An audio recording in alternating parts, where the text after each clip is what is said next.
अब देखिए, अगले श्लोक के पढ़ने के पहले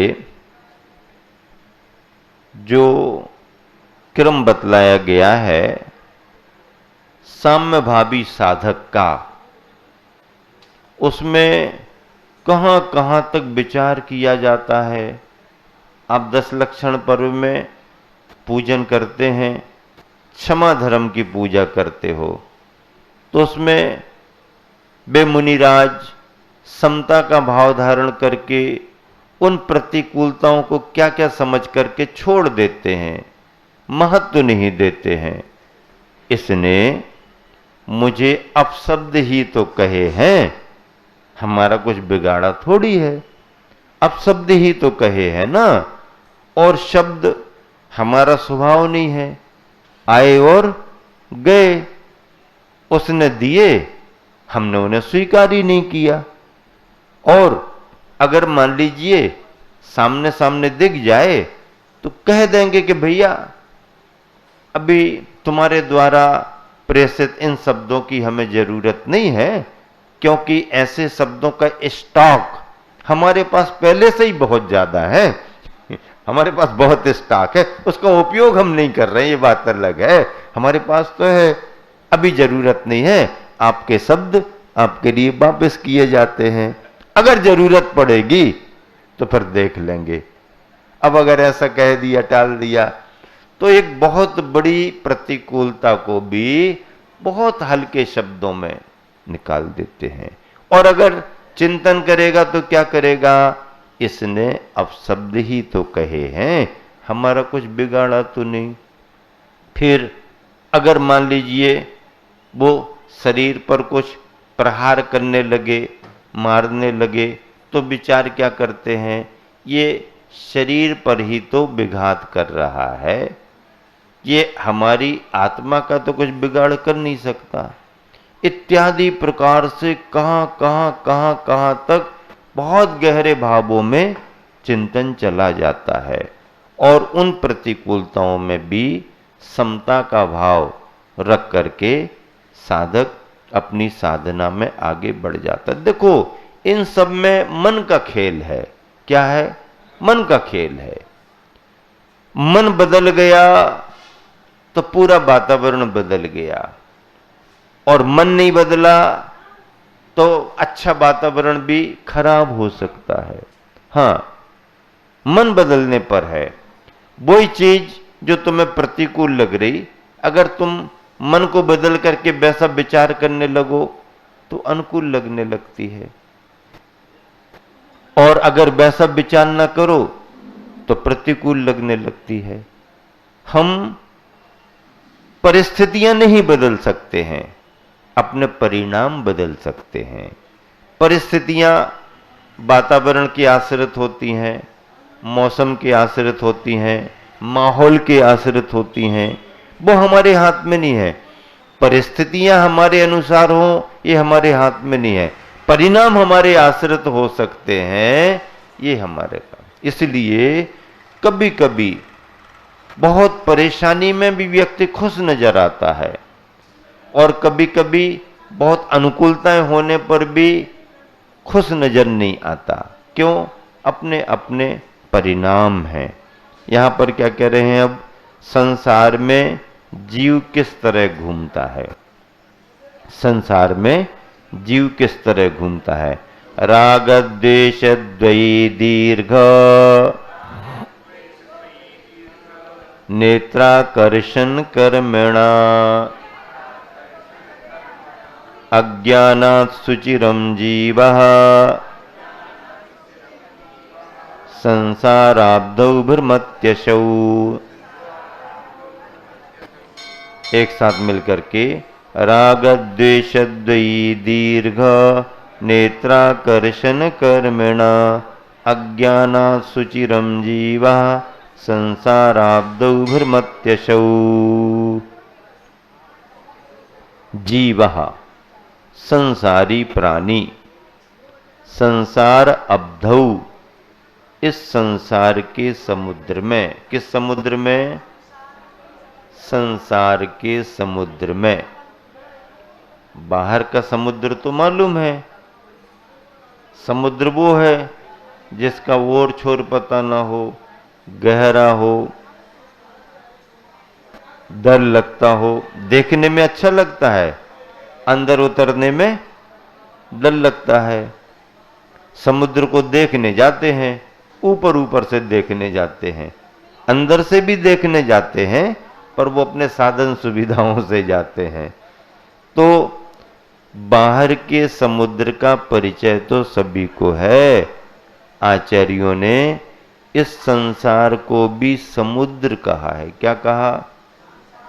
हाँ, अब श्रीपाल को तो पार होने के लिए, किनारे पर आने के लिए पटिया मिल गया था। अब तुम्हें पटिया कहां से मिलेगा? और पटिया क्या बनेगा तुम्हें पार कराने के लिए? कौन सी लकड़ी मिलेगी? बालम बनम भव जले पतताम जनानाम युगम युगादौ।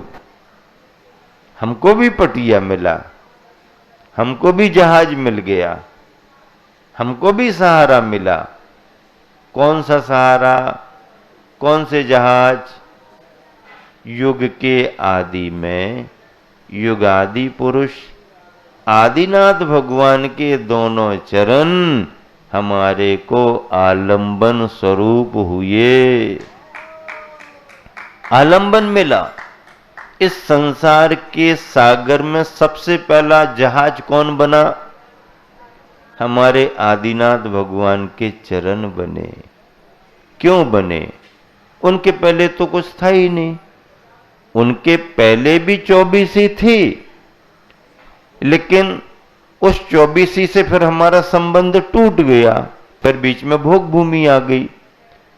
अब विदेश क्षेत्र की बात हो तो लगातार लगातार लगातार तीर्थंकर मिलते रहे, लेकिन भरत ऐरावत क्षेत्र में तो काल परिवर्तन होता रहता है। तो पहला काल, दूसरा काल, तीसरा काल, तीनों कालों में कुछ था ही नहीं। धर्म की प्रवृत्ति नहीं थी, मोक्ष का मार्ग नहीं था। फिर क्या हुआ? अब जब चौथा काल शुरू होने को हुआ, हालांकि इस 24 में तीसरे काल में ही शुरू हो गया। तीसरे काल में कैसे होगा? वो तो भोग भूमि का काल तो था, लेकिन व्यवस्था कर्म भूमि की आ गई।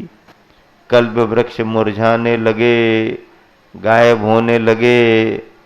फिर अब मेहनत करो, फिर घर परिवार बनाओ, मकान बनाओ, 80-80 कृषि वाणिज्य विद्या शिल्प और पंच कल्याणक में बैठे बैठे 1.5-2 घंटे कार्यक्रम देखते रहो।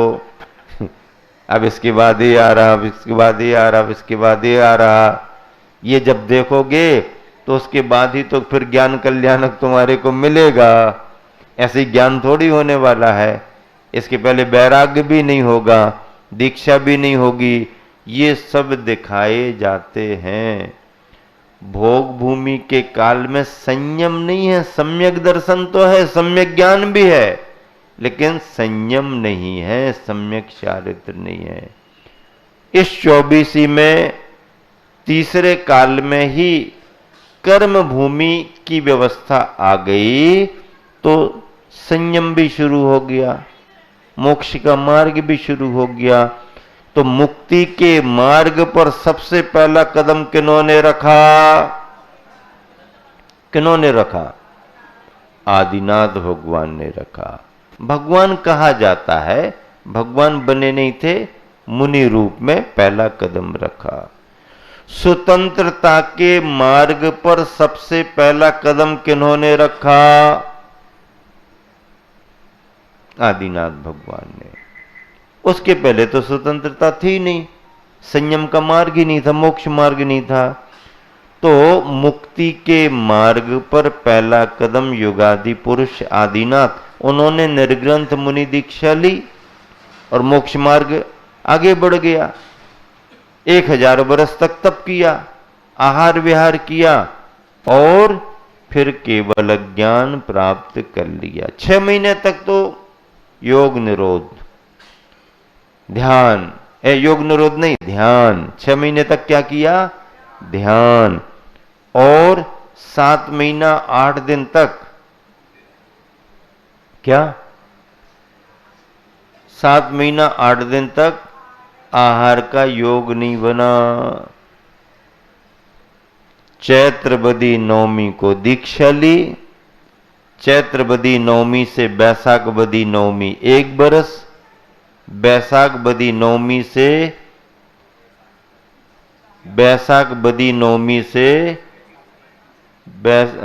नहीं, चैत्रबदी नवमी से चैत्रबदी नवमी 1 महीना, चैत्रबदी नवमी से बैसाख बदी नवमी 1 महीना। ये कितने हो गए? 1 साल और 1 महीना, 1 बरस 1 महीना, 13 महीना हो गए। चैत्रबदी नवमी से चैत्रबदी नवमी 1 साल, फिर 1 महीना और 13 महीने। अब नवमी से 10वीं, 11, 12, 13, 14, अमावस, कृष्ण पक्ष था, अमावस, एकम, दोज, ये 8 दिन और निकल गए। अब गणित बैठ गया ना? 13 महीना 8 दिन निकल गए। फिर तृतीया को पहला आहार हुआ। 13 महीने 8 दिन बाद आहार हुआ। और आप लोग क्या कहते हो? 1 साल बाद आहार हुआ। 1 साल बाद आहार हुआ। आप एक उपवास करते हो तो कहते हमने 2-3 कर लिए। और मुनिराज आदिनाथ का 13 महीना 8 दिन के बाद आहार हुआ, 1 महीना 8 दिन आप छोड़ ही देते, 1 साल तक आहार नहीं। 1 साल, अरे 13 महीना 8 दिन तक आहार नहीं किया है, क्यों घाटा लगा रहे भाई? तो मोक्ष के मार्ग पर आगे बढ़ने वाले आदिनाथ भगवान, और जब उन्होंने केवल ज्ञान पाया तो हम सबके लिए कल्याणकारी उनके चरण भव समुद्र में जहाज के समान बन गए, आलंबन सहारे बन गए। बालम बनम भव जले पतिताम जनानाम युगम युगादौ, युग के आदि में आलंबन स्वरूप पटिया मिल गया, जहाज मिल गया। पटिया तो पटिया क्या, पूरा जहाज मिल गया। आराम से बैठ करके मोक्ष मार्ग पर आगे बढ़ो। तो जीव संसारी प्राणी इस संसार समुद्र में अज्ञानात, अज्ञान के वशीभूत हो, सुचिरम अनादिकाल से रागद्वेष द्वयी दीर्घ, रागद्वेष रूपी 2 डोरियों से, रागद्वेष द्वयी, रागद्वेष रूपी 2 दीर्घ डोरियों से नेत्राकर्षण कर्मना घुमाई जाती हुई मथानी की तरह भ्रमति असौ घूम रहा है।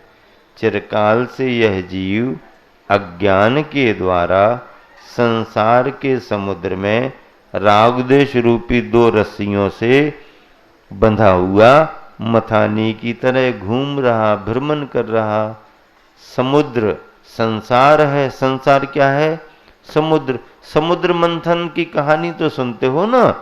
मथानी डाली गई, मंदराचल पर्वत को मथानी बनाया गया, संसार समुद्र में मथानी डाली, इन्होंने घुमाया उन्होंने घुमाया, ये सब ठीक है, कहानियां आप पढ़ो।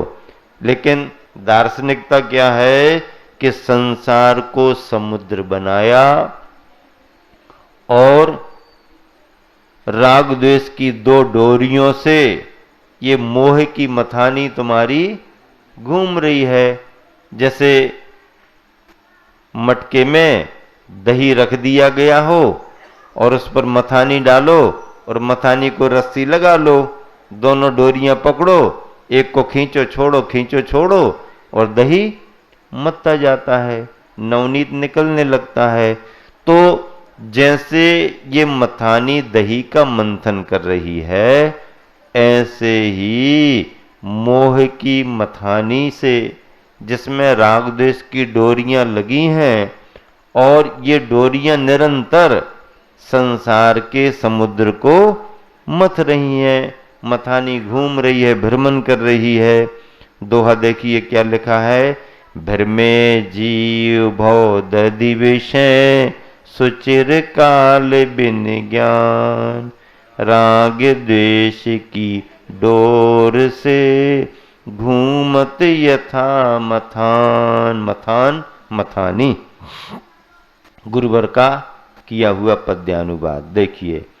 दधि मंथन के समय मथानी, मंथन भाजन में भ्रमती। कभी इधर तो कभी उधर ज्यों, क्षण भर भी ना है थमती।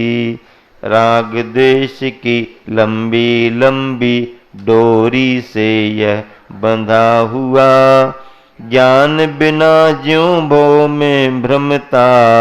रुदन करे गला रुंधा हुआ।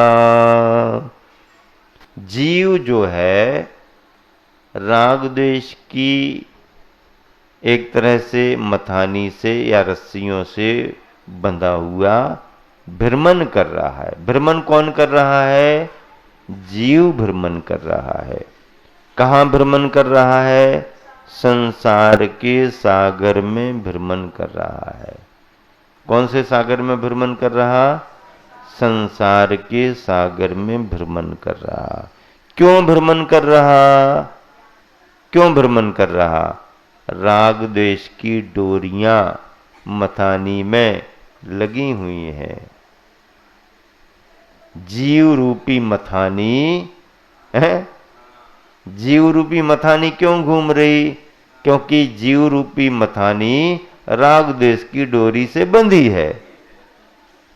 अब नहीं मथानी घूमना बंद हो तो कैसे बंद हो? राग द्वेष की डोरियां हटा दो, अपने आप बंद हो जाएगी। जब तक जीव रूपी मथानी में राग द्वेष की डोरियां लगी हुई हैं, इस जीव को संसार के सागर में भटकना ही पड़ेगा, घूमना ही पड़ेगा। एक बार बोधि और समाधि की प्राप्ति अगर हो जाए तो फिर कहानी खत्म। बोधि समाधि परिणाम शुद्धि स्वात्मोपलब्धि शिव स्व की सिद्धि, एक क्रम बनेगा। लेकिन बोधि और समाधि आए तो बोधि क्या? रत्नत्रय की प्राप्ति बोधि है। रत्नत्रय की प्राप्ति बोधि मानी गई। और समाधि क्या है? उस रत्नत्रय के फल को प्राप्त करना इस समाधि मानी जाती है। तो बोधि और समाधि अगर इस जीव को मिली तो फिर उसका मोक्ष मार्ग प्रशस्त होके आगे बढ़ता रहता है। बस समय आपका हो गया।